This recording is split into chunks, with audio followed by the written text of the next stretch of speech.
United Nations Day celebrated on October 28 at Radisson Blu, New Delhi.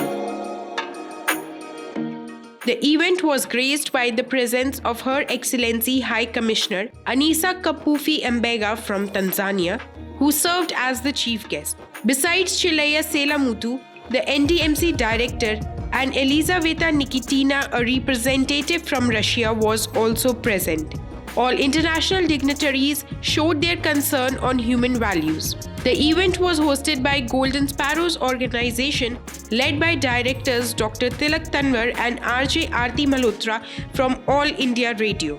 Distinguished intellectuals from all the corners of India were honored with the title of real-life heroes during the event. These real heroes were also invited on stage to express their thoughts and working to inspire the world. Let's listen one such real-life hero.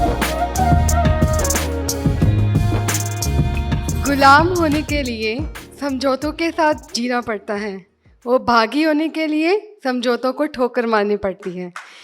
और मैंने यही किया अपनी ज़िंदगी के साथ। ज़िंदगी पलटी लेकिन मैंने जीना नहीं छोड़ा। ज़िंदगी ने बहुत सारा सिखाया पर मैं चलती रही और लोगों के साथ अपनी सारी बातें साझी करती रही। मैंने खुद की ऑर्गेनाइजेशन को सपोर्ट किया, बनाई और बुक्स लिखी। लेकिन मैं अपनी ऑर्गेनाइजेशन के लिए जो सबसे ज़रूरी काम समझती हूँ और वही करती हूँ, लोगों को अवेयर करना। क्योंकि मुझे लगता है अगर हमारी सोच नहीं बदली तो हम कितने भी एजुकेट हो जाएं, हम वहीं खड़े रहेंगे। तो मैं रूरल एरिया हो, अर्बन एरिया हो, टीनेजर हो, हर जनरेशन के साथ फिट बैठती हूँ और उनके साथ अपनी बातें शेयर करती हूँ और कुछ ना कुछ नया करती हूँ। और मैं सबको कहती हूँ कि कोई ना कोई मैसेज छोड़ते जाइए। ये एक बीज की तरह है, पता नहीं किसको ज़रूरत है, वो कहाँ उग जाएं और किसी की ज़िंदगी बदल जाए। इसीलिए मेरी 2 बुक्स हैं, द वैल्यू स्पीकिंग कि हम गर्ल चाइल्ड क्यों नहीं चाहते, और दूसरी है खिलाफ़े दस्तूर। क्योंकि ज़िंदगी के बहुत बुरे समय में मैंने वो सारे बुरे ट्रेडिशन तोड़े जो मुझे ज़िंदगी जीने से रोकते थे।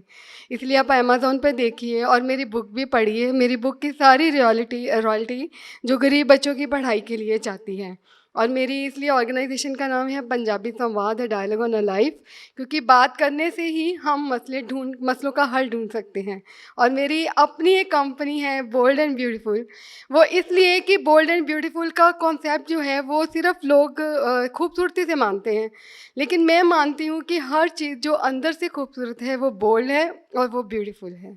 And thank you so much कि मैं आज यहाँ हूँ, ख़ास तौर पे आरती मैम और डॉक्टर तिलक की वजह से, क्योंकि जब इन्होंने मेरी इंटरव्यू ली थी तो मुझे नहीं पता था कि मुझे इतना अच्छा प्लेटफॉर्म मिलेगा। Thank you to all.